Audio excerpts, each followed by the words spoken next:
Okay, y'all, this is my HM14 Flying Flea. We did the digital weight and balance calculations on this.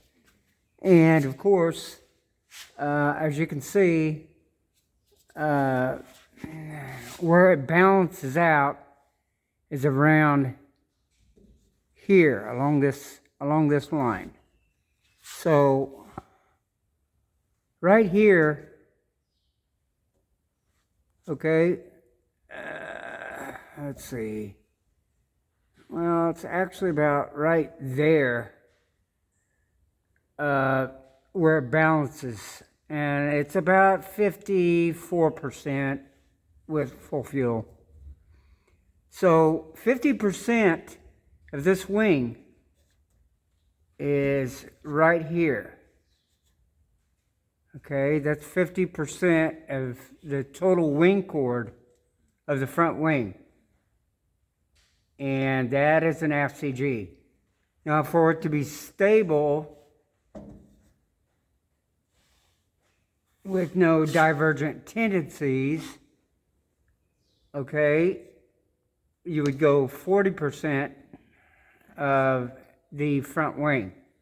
So 40%, for me to come up with 40% of the forward wing to be on the safe side, I would have to go 18.6 inches right here. So 40% of this forward wing, there's 40% of the chord of the forward wing. It would have to balance right there, 40%. Why? Because the fuselage has been stretched. So with more stretch, there's more weight. Okay? That is 40%. That's where it needs to balance out. Okay? The way it sets now,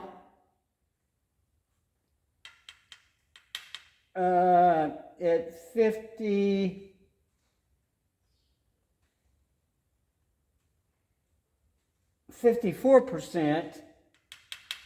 or 25% of the total wing chord. It sets, the balance point is 29.93. So we'll go 29.93. Okay? Now that right there is pretty much in line with pretty much a little bit forward. That's 50%. This is where this airplane will physically balance at. So as you can see, the percentage of the forward wing, which is at 25%, it's well more than 40% of the forward wing chord. Okay? It's about 54%. That is an FCG. For it to be stable, it has to be at 40%, which lines right there of the forward wing. Okay? Everyone understand that? So, since it's, even though it's at 25% of the total wing chord, you're at 50% of the forward wing. Actually 54%. Why is that? Because the fuselage has been stretched. Okay? Like 28 inches from trailing edge of the front wing to the leading edge of the rear wing. And along with more stretch, you have more weight. And that is the reason why my center of gravity, even though it's 25% of from there, the front wing, to the trailing edge of the wing. That's 25%. But the balance point is at 50% or 54%. That is an FCG. The reason? the fuselage is too long. So, I've got the figures right here. It shows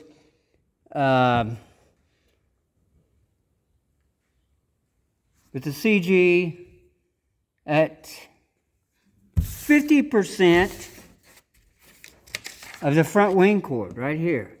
Here's the graph. Okay, max airspeed of divergency, of a divergent airspeed upon losing control of pitch over is right at 55. Okay, and there's your angle of attacks.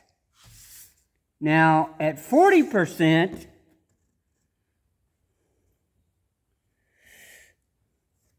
it's non-divergent.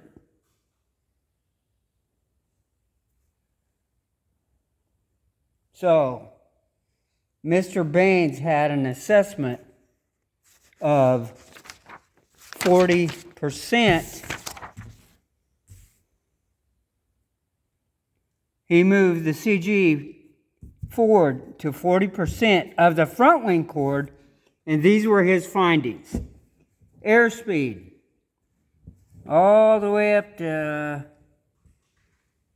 90, 95, non-divergent, stable. Okay? 50% chord. 55. If you go past 55, you start to get a divergent pitch over, non-recoverable. So, that is the story on that. So now you can understand why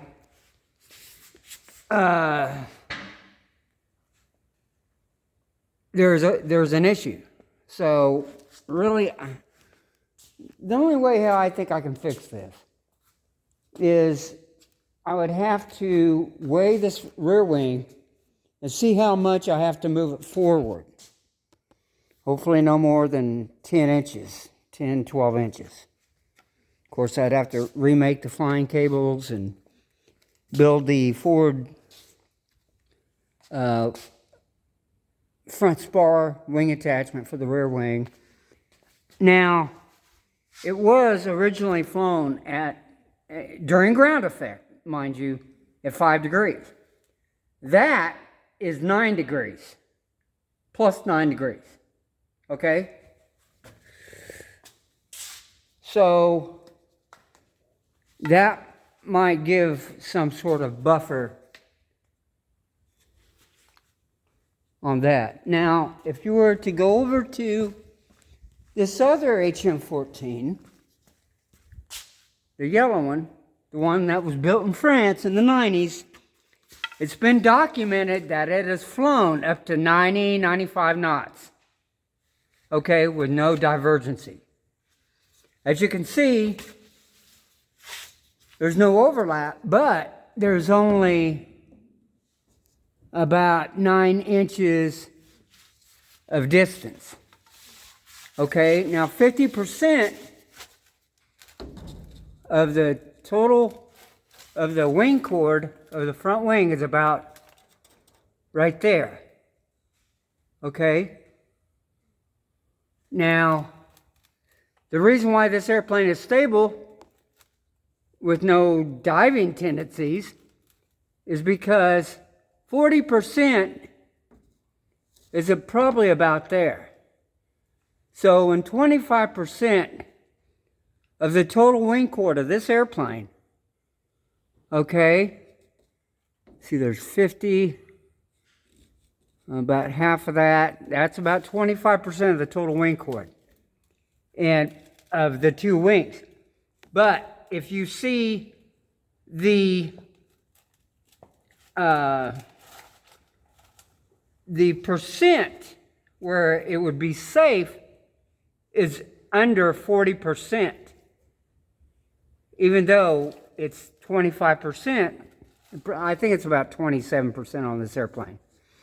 So it balances out about right there. And that is 40% or probably below 40% of the front wing chord from leading edge to trailing edge.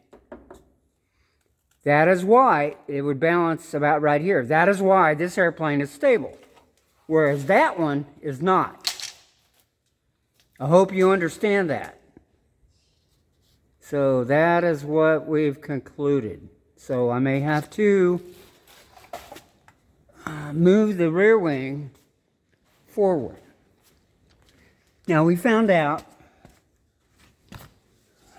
that I would have to put 100 pounds, roughly 60 inches for it to be in the 40%. So, of course, there's no way I can move 100 pounds. It would take 100 pounds, 60-some inches for it to balance out. That ain't going to work.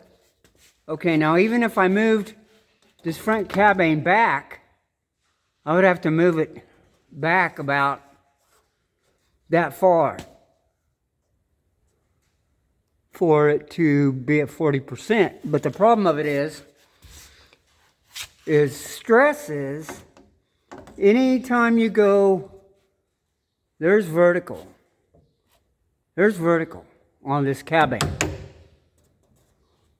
Anytime you go negative, because this front cabane is under compression. Anytime, if you do any basic trig, if you go negative from vertical for compression loads, anytime you get into a negative G loading, it could fail. So that could fail.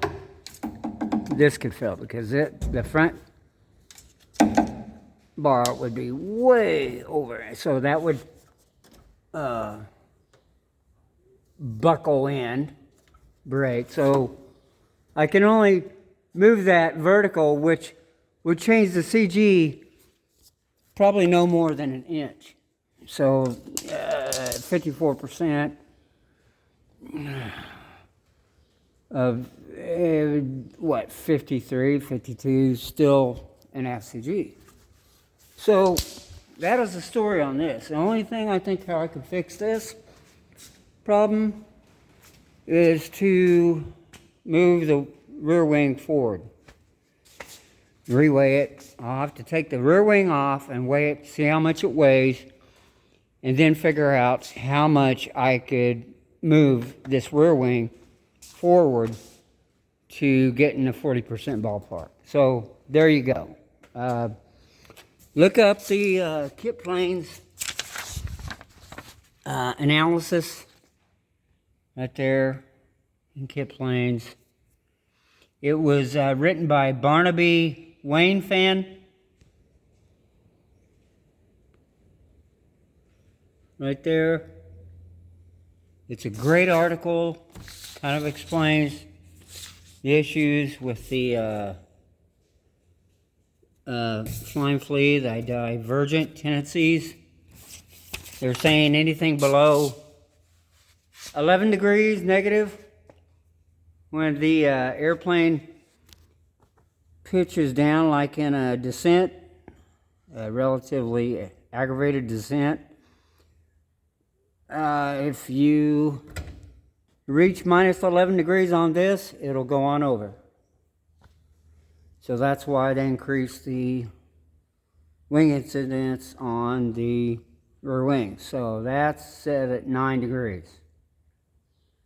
That'll give you a little bit of a buffer if you were at 40%. That way it shouldn't show any divergent tucking, diving attributes. So I don't know. So I hope it kind of comes a little bit clearer. Obviously we have an issue and on this airplane. So Other than that one, which is safe, this one is not. I mean, I've flown it once, only in ground effect. I don't think I would want to take it up any higher than the length of the forward wing, which is about 19 feet. I think I flew it probably under 20 feet, which would be in ground effect. I wouldn't, how it's currently configured, I would not want to fly it any higher than 15 feet. And at a airspeed, probably no more, at most, 50 knots. I think I got it up to 45, 50, at a relatively couple degrees pitch up at a airspeed of anywhere from 45 knots, indicated 15 feet off the ground.